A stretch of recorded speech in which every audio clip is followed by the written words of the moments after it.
muchas gracias a todos y el honor realmente es para mí. Es un placer el día de hoy estar aquí y muy agradecido por su invitación. Bien, bueno, yo quiero hablarles un poco sobre la competitividad. Se habla mucho del tema nearshoring, qué está pasando en México.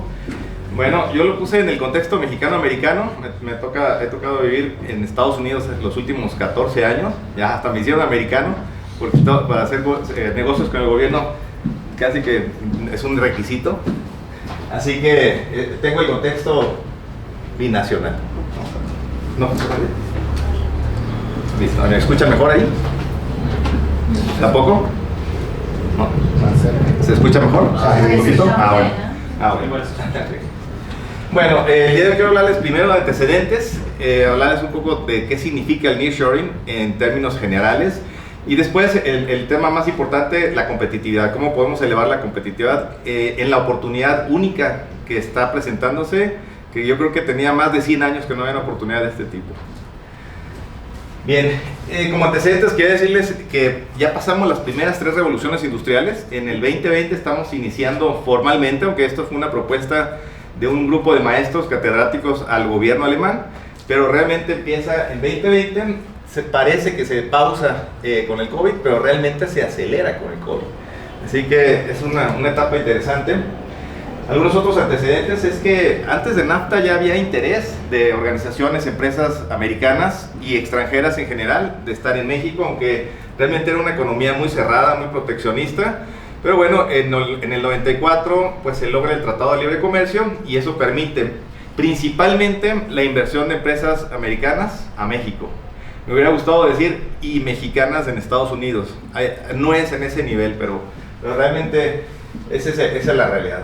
En 2000 China, bueno, en realidad cuando yo estuve en Wharton, uno de mis compañeros era un chino que pues había sido inclusive desterrado de su país porque era el tercero de su familia, así que le cortaron un dedo y pues en una de esas pláticas en un bar, ya después de 3-4 margaritas, pues me atreví a preguntarle, oye, ¿y qué te pasó ahí? No, pues es que perdí mis derechos y me mandaron a vivir con una familia en Inglaterra, en Londres.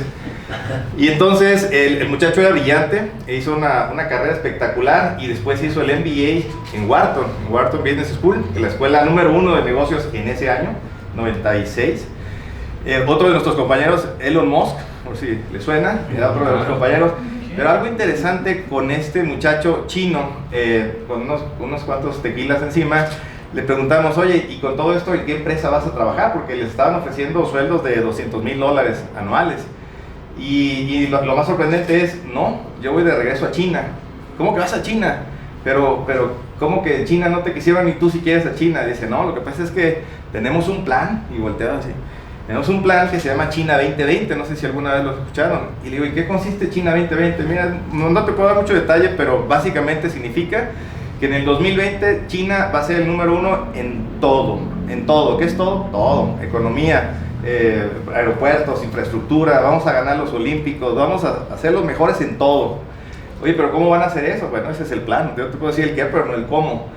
Una de las razones del cómo es que los muchachos que tuvimos la oportunidad de tener una maestría, vamos a coachar a 10 que están en college, cada muchacho de college a 10 de high school, cada high school, así, imagínense, es una labor titánica. Además tenemos un plan y el presidente actual se encargó de ejecutar ese plan. Entonces es una cosa impresionante lo que diseñaron ellos, no es una cuestión de casualidad, es una cosa impactante. Y cuando iba viendo paulatinamente que, por ejemplo, en 2010 China se hace muy atractivo para la inversión y llevar empresas de alta tecnología como Apple y muchas otras compañías, bueno, pues eso como que cambió la perspectiva y hizo que China se convirtiera en la fábrica del mundo a ese nivel, imagínense. Bueno, también se empieza a encarecer un poco el producto en China, el tiempo de entrega son demasiado grandes y cuando viene el COVID, pues eso, la cadena de suministro totalmente revienta.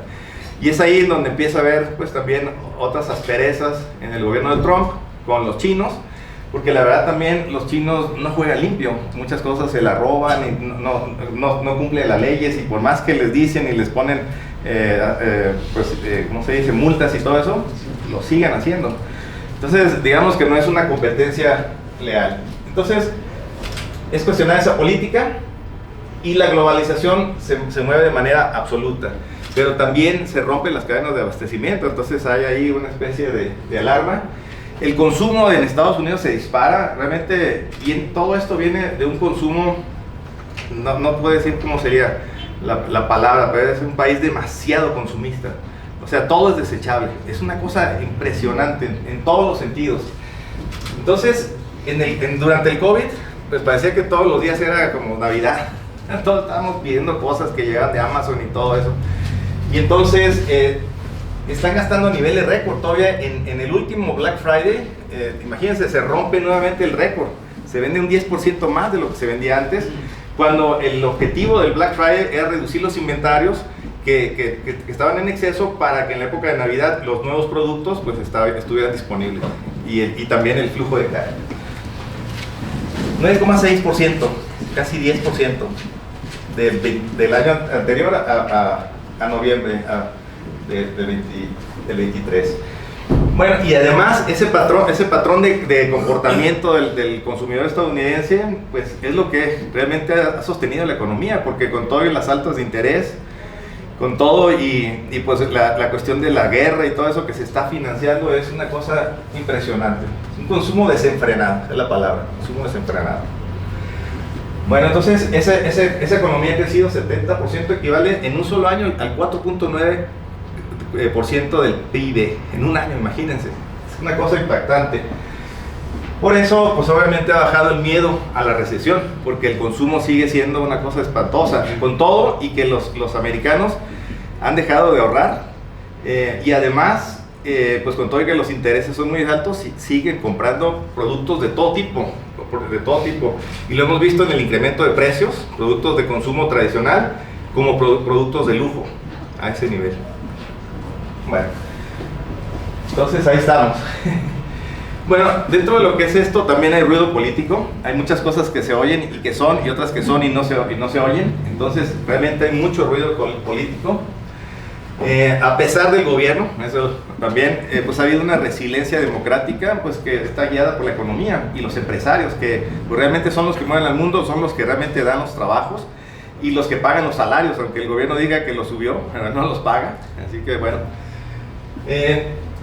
con todo eso se dice que los inversionistas tienen confianza, pero yo diría más bien tienen un objetivo de estar ahí en este momento en donde los próximos 8 años va a cambiar el mundo como nunca ha cambiado. Así, en los próximos 8 años. Eso significa que quienes sean los primeros o se muevan más rápido y mejor, serán los ganadores. Porque en todo este tipo de revoluciones siempre hay ganadores y perdedores. Bueno, se dice que el ruido es más interno que externo, porque dentro de pues, la sociedad en México, pues la gente está preocupada porque hay mucha inseguridad, está preocupada porque se ve que el gobierno va a tener continuidad y no está teniendo realmente impacto en sus promesas. Pero por otro lado, pues externamente se ve bien la economía, o sea, está bien maquillado, está bien la economía porque es el lugar más cercano a los Estados Unidos. Hay una preocupación muy importante en temas de seguridad. El quinto empleador de México es el narco. Recluta a 350 muchachos cada semana, imagínense, y les deshace su vida. A ese nivel, 450,000 personas, o sea, el ejército no puede hacer nada contra ellos. Es una oportunidad perdida, básicamente. Y bueno, la política americana también realmente está en pelea unos con otros y no se ve para cuándo va a haber una política pues de emisión de visas, como había, y de atraer también talento. Aunque bueno, yo vivo muy cerca de la frontera y se ve una cosa de flujo de personas impresionante, de veras. Con todo y eso. Yo escuché en unas noticias muy poco, mencionaba que al corte del año anterior México le ganó el primer lugar en país exportador a Estados Unidos. Correcto, se convirtió en el primer socio comercial. Grande, ¿no? Exactamente. Correcto, sí, el primer trimestre del año pasado se convirtió en el primer socio comercial de Estados Unidos, México. Pero es por eso, y eso a lo que voy precisamente. La pregunta es, ¿qué tan sostenible es eso?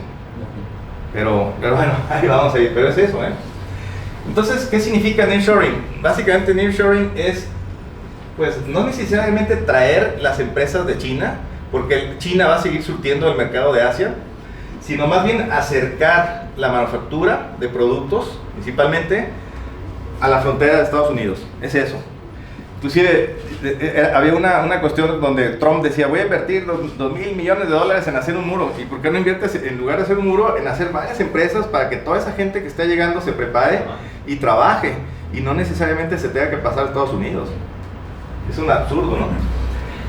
Bueno, es eso. Entonces Estados Unidos, como dije, es una relación no tan tersa, sobre todo en este momento, a nivel de gobierno, aunque muchas de las cosas que consumimos siguen siendo chinas, muchas, pero digo muchas, es muchas, pero requiere socios comerciales confiables. Y al menos se ha visto que Latinoamérica es un socio confiable, sinceramente. Somos países trabajadores, enfocados, y que cuando tenemos una tarea nos gusta hacerla bien.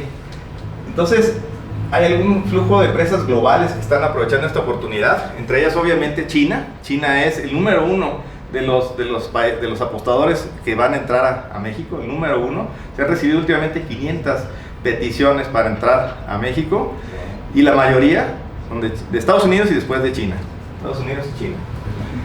Bueno, y esto es algo similar a lo que pasó con el NAFTA. El NAFTA se renegoció recientemente, pero con este movimiento tan grande de comercial, ya no tiene ni siquiera que ver la renegociación, sino la acción, es moverse lo más rápido posible.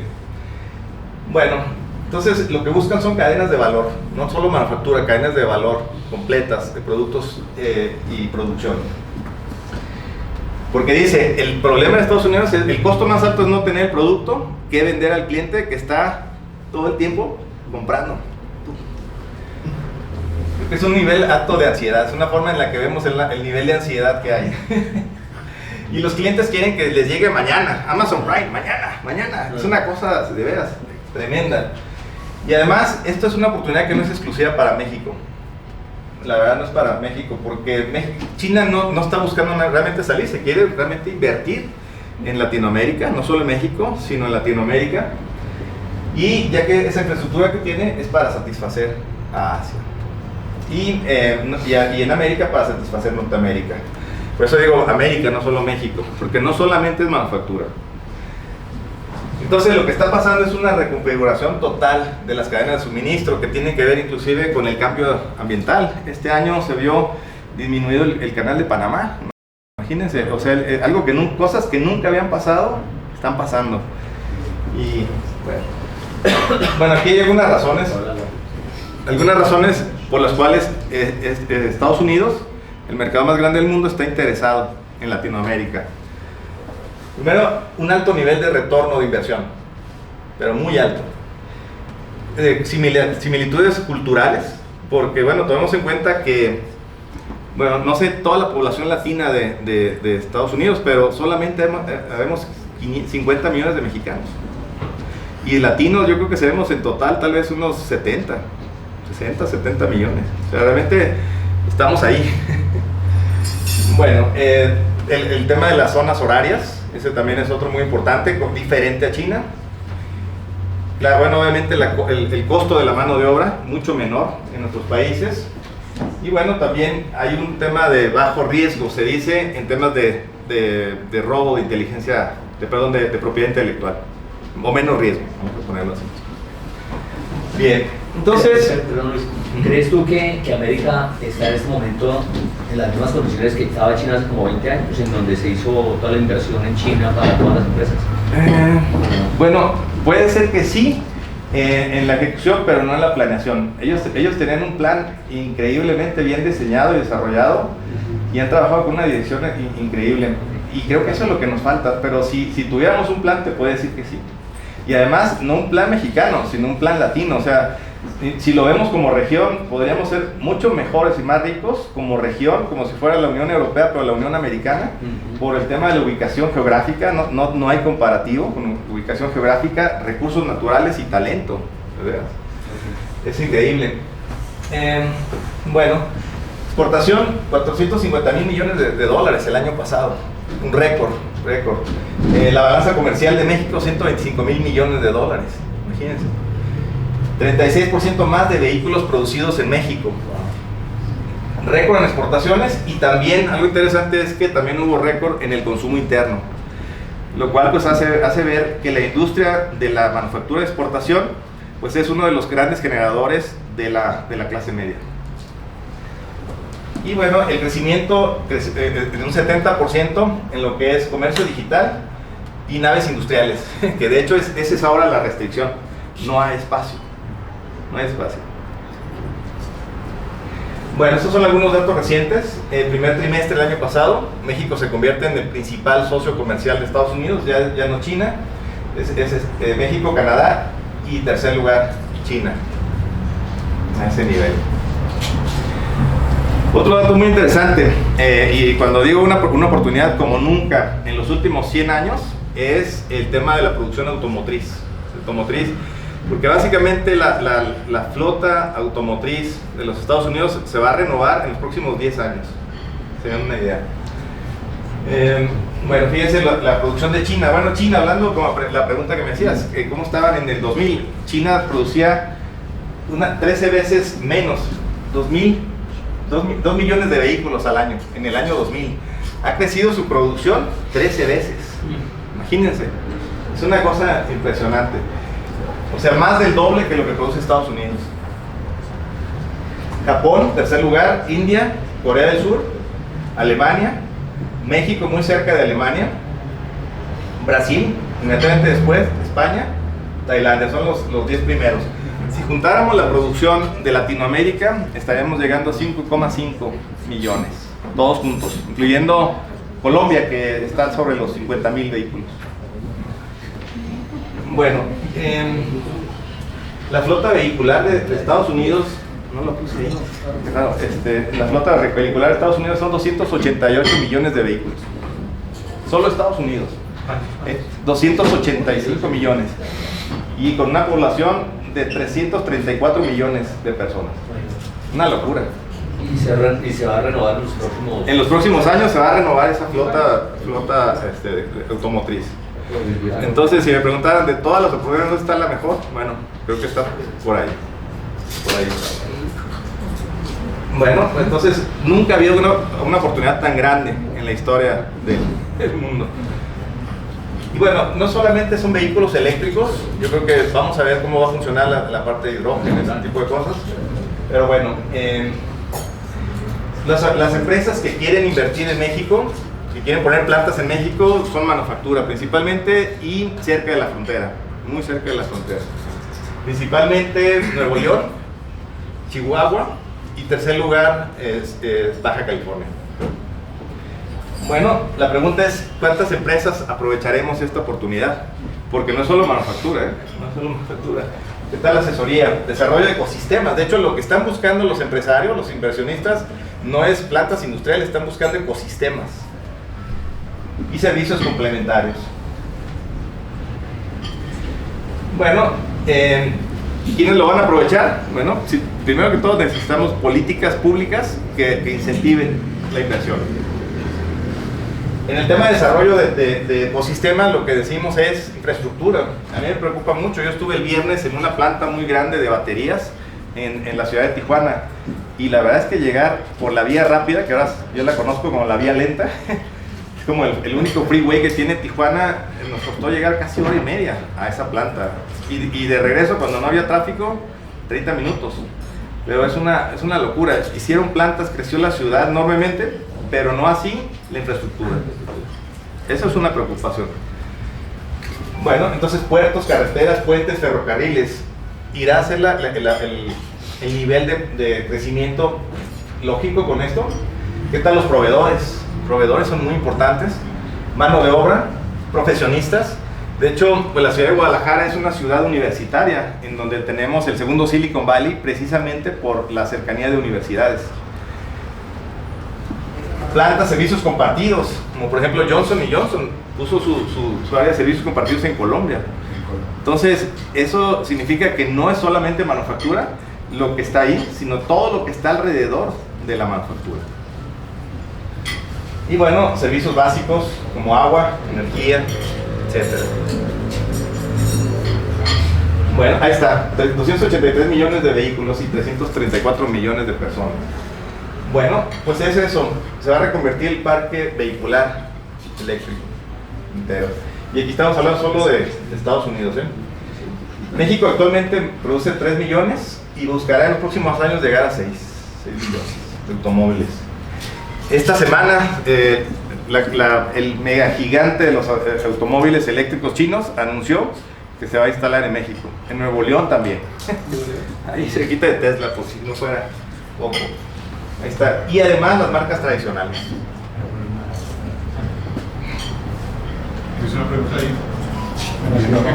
Un problema serio y ya Tesla tenía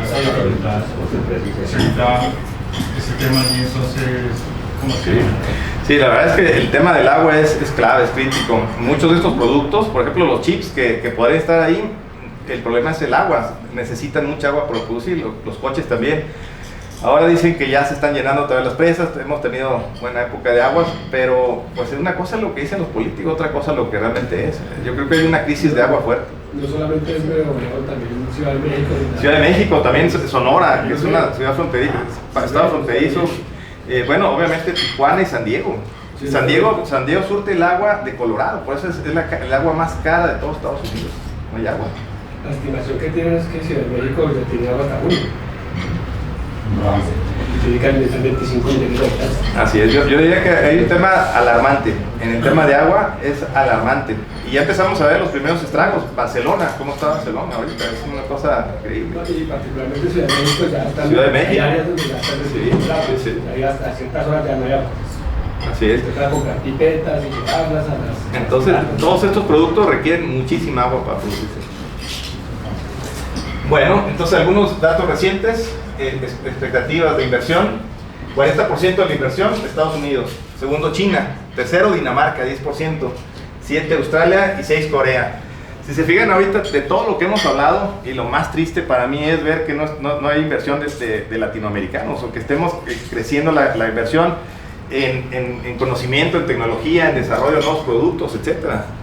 Entonces, bueno, desgraciadamente todavía no estamos ahí en la lista. Y otra preocupación muy grande es el talento. No hay suficiente talento, imagínense. Por eso empresas como la tuya, Andrea, pues están viendo una oportunidad única, pero el tema es que no hay gente, y la gente que está ahí no dura mucho. Hay una rotación como nunca de personal. En Tijuana contratan a las personas por día y les pagan en efectivo, porque casi que están al mejor postor. Están en la Coca-Cola y se pasan enfrente a la otra compañía y luego regresan y es el mejor postor. ¿Cómo dijeron? No es elección, sino elección. Así es. Yo creo Increíble. que no estaban preparados o no se contempló esa parte del talento, sinceramente, porque de Nuevo León precisamente, yo te doy un número y no me lo van a creer, pero en oportunidades inbound nos llegaron 20.000 posiciones en un mes. En noviembre nos estaban pidiendo entre 67 empresas, 20.000 posiciones. No hay. O sea, el problema es que Y entonces, no lo hacen. Entonces, es un problema porque es muy chévere todo lo que estás diciendo, pero el talento tan operativo no hay. No lo hay. y esto tiene unas implicaciones detrás, ¿no? De vías, de colegios, o sea, si quieres traer gente de... Exacto. Y ahora, si regresamos al comentario que les hacía de un número descomunal de inmigrantes que están llegando a las fronteras de México, tampoco lo estamos aprovechando. Llegaron miles de haitianos. Bueno, mis clientes en Tijuana me dicen, no vuelvo a contratar haitianos, estos amigos no quieren trabajar. Entonces se pusieron a hacer otras cosas, ya se insertaron en la sociedad, etcétera, pero no son buenos para trabajar. Entonces, bueno, hay mucha gente llegando y hay mucha oportunidad laboral también. Entonces, bueno, en Estados Unidos hay 11 millones de vacantes y solamente 5 millones de personas están buscando empleo. O sea que allá también está otra oportunidad grande. Bueno, en México y Latinoamérica hay personal trabajador, echado para adelante, que le gusta hacer las cosas bien. Pero el tema que les decía, también el reclutamiento masivo que está haciendo el crimen organizado es letal. Hay muchas deficiencias en el sistema educativo, yo creo, hablando así de México.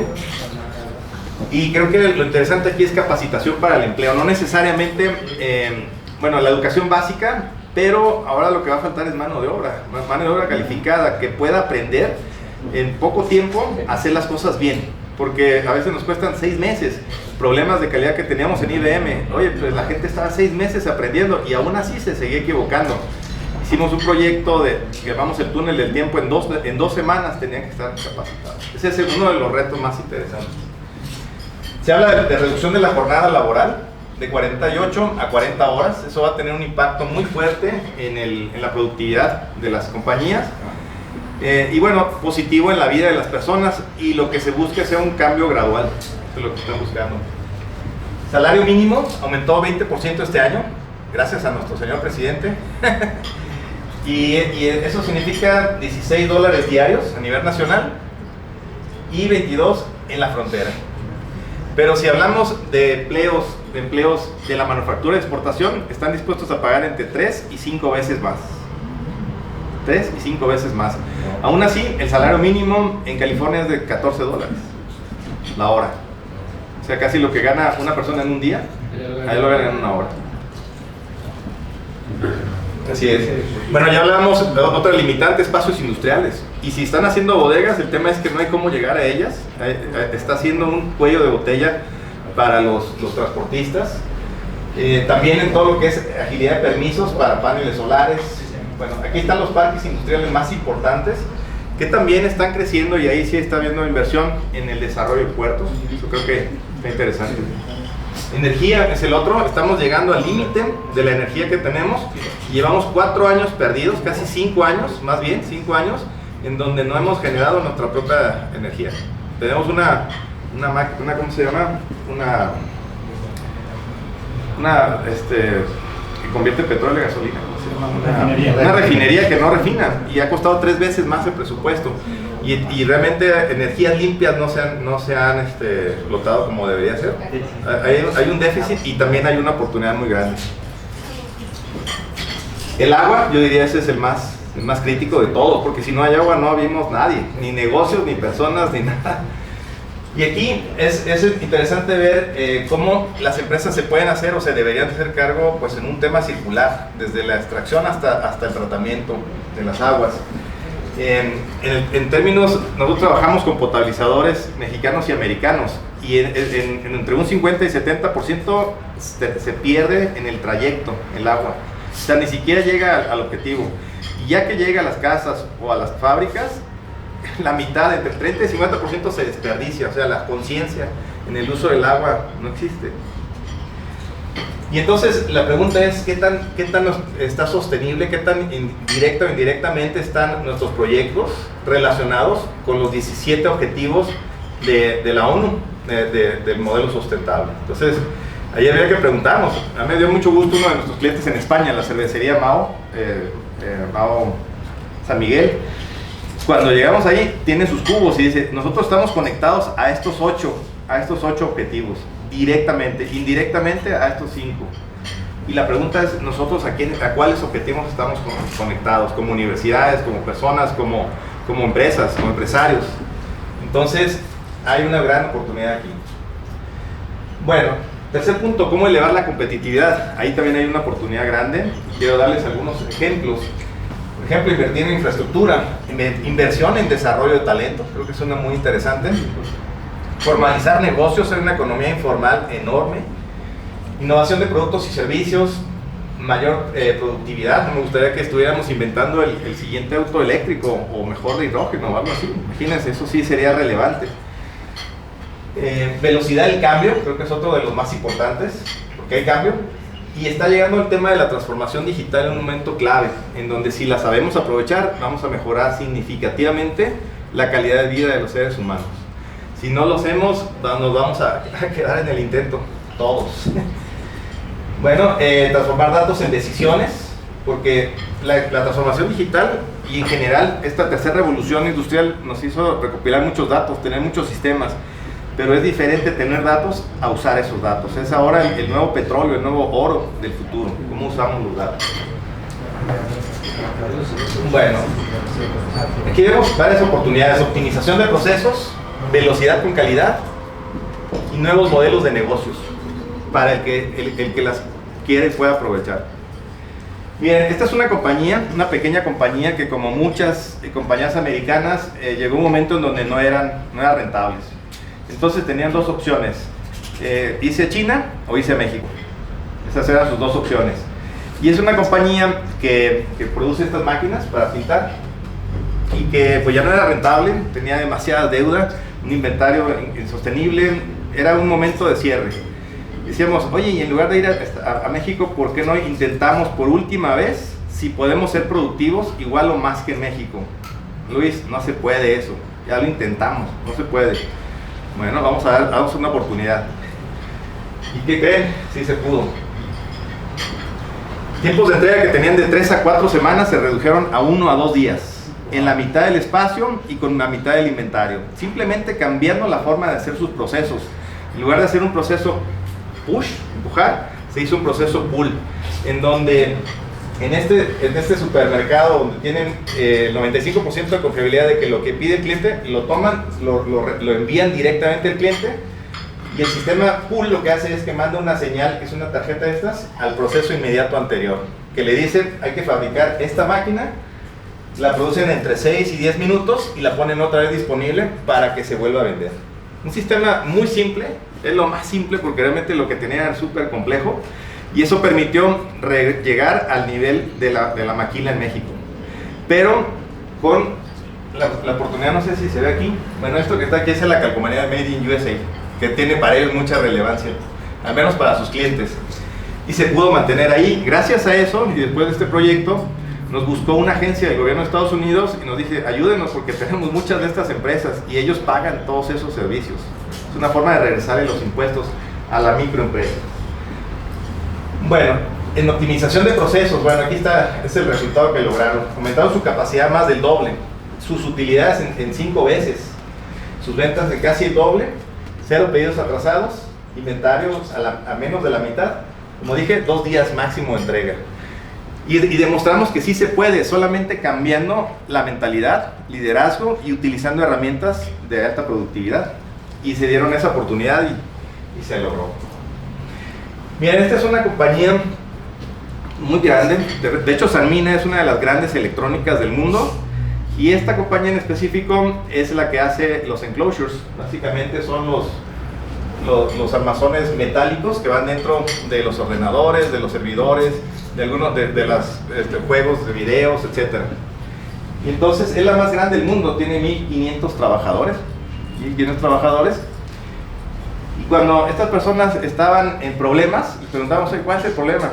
Y dice, el problema que tenemos, porque nosotros estamos trabajando con IBM, y nos hablaron de esta empresa, tenemos un problema, estamos entregando en 4 semanas, pero ¿cuál es el problema? ¿Cómo entiendes el problema? Dice, pues la verdad es que cuando nos habla el cliente, IBM o cualquier otro que están fabricando, por ejemplo, servidores para guardar datos de bancos y los venden por $1 millón, IBM, cuando están buscando la orden no la encuentran, no encuentran en dónde quedó la orden, está por todos lados en los procesos. Ahorita les voy a mostrar cómo estaba eso. Y entonces contrataron, ¿cómo lo resolvieron? Pues contratamos a 10 personas, los vestimos de color amarillo y empezamos y las pusimos a seguir las órdenes por todo el proceso. ¿Y qué tal? ¿Les funcionó?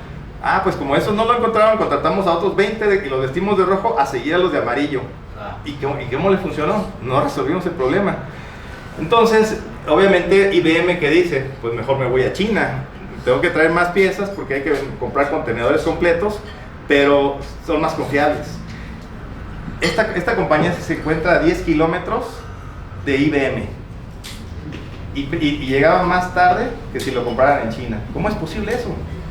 Bueno, entonces esto es la compañía. Tenía aquí sus departamentos, el almacén de entrada y salida. El primer proceso es troquelado y corte. Son los primeros 2. Departamentos, por cierto. Grandes departamentos. De ahí se va doblado y soldadura. De soldadura se va a pintura. Y de pintura se va a ensamble. Y todo se mueve por grandes lotes de productos. Y como son tantos productos, se pierden en todos lados. Tienen inventarios por todos lados. Entonces es imposible manejar un negocio de este tipo. Lo complejo lo hicieron más complejo, pocas palabras. Y lo complejo necesita herramientas simples. ¿Cómo se simplificó esto?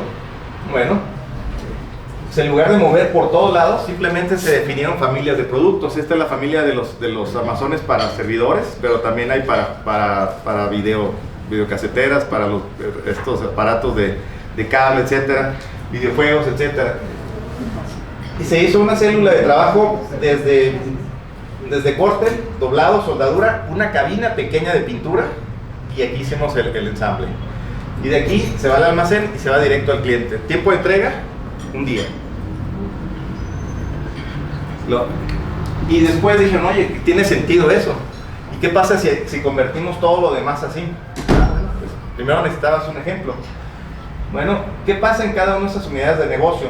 Tienen un equipo aquí, que en lugar de tener un departamento de compras, nos trajimos a una persona de compras para acá, a una persona de entrenadores acá, nos trajimos a 2 de ventas, uno para que estuviera con el cliente y otro para que estuviera aquí, de producción, de ingeniería, de calidad. Hicimos un equipo de valor, responsable por esa familia de productos y por esos clientes. Ese equipo trabaja todos los días ahí, son equipos multihabilidades, y es un equipo que se llama el equipo de valor, en donde la comunicación es constante. Antes tenían juntitis por todos lados, salían tarde, nunca cumplían los pedidos, etcétera, etcétera. Había mucho desgaste. Ahora es un equipo el responsable, no jefe, el equipo. Y es un flujo continuo de principio a fin hasta entregar al cliente. Ahora cualquier operador sabe en dónde está cada pedido.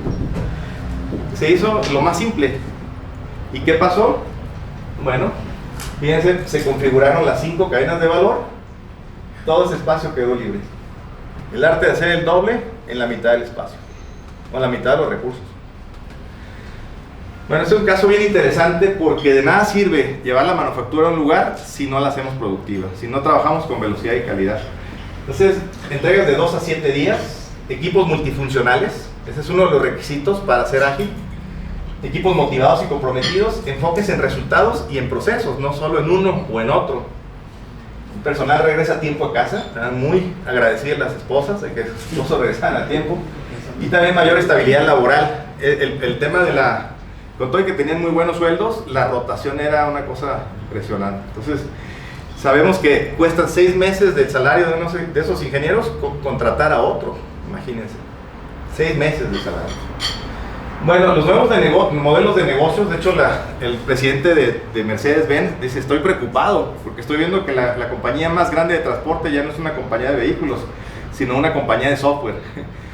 Y también Hilton decía, oye, estamos preocupados porque pues, las empresas más grandes de hospedaje ya no son Hilton y Marriott, es una empresa de software, imagínense. Entonces el modelo de negocio significa que negocio que no esté en el móvil, en poco tiempo va a desaparecer. Ahí está. Bueno, en los próximos años, durante esta década, 60%, casi 2/3 de las ocupaciones, verán que casi 1/3 de sus actividades serán automatizadas. Entonces también hay mucho miedo de la gente que lo van a automatizar. Lo que vamos a automatizar son tareas repetitivas, y eso le va a permitir al ser humano pues ser más humano. Entonces, para concluir, estamos enfrente en el inicio, bueno, ya no tan inicio, de una revolución tecnológica que lo cambia todo. Se llama revolución porque no solamente cambia la economía, cambia todo. Cambia socialmente cómo nos relacionamos, cambia ideológicamente cómo pensamos, cambia económicamente cómo distribuimos la riqueza y organizacionalmente cómo trabajamos. Por eso es una revolución. Empezó y no sé si todos la estamos aprovechando, al menos si la estamos entendiendo. Debe ser, ¿no? Entonces, ¿quiénes van a ser los primeros afectados? Bueno, pues el trabajo como lo conocemos. 2, el sistema educativo. Porque ya no es posible meter a una persona 4 años para esperar a ver si aprendió lo que necesita en su empresa, cuando sabemos que no más del 10% de lo que aprendió está aplicando, imagínense. Estructuras tradicionales ya no funcionan. Por eso quise ponerles el ejemplo anterior. Y los gobiernos. Bien, entonces, bueno, creo que esta me la va a pasar.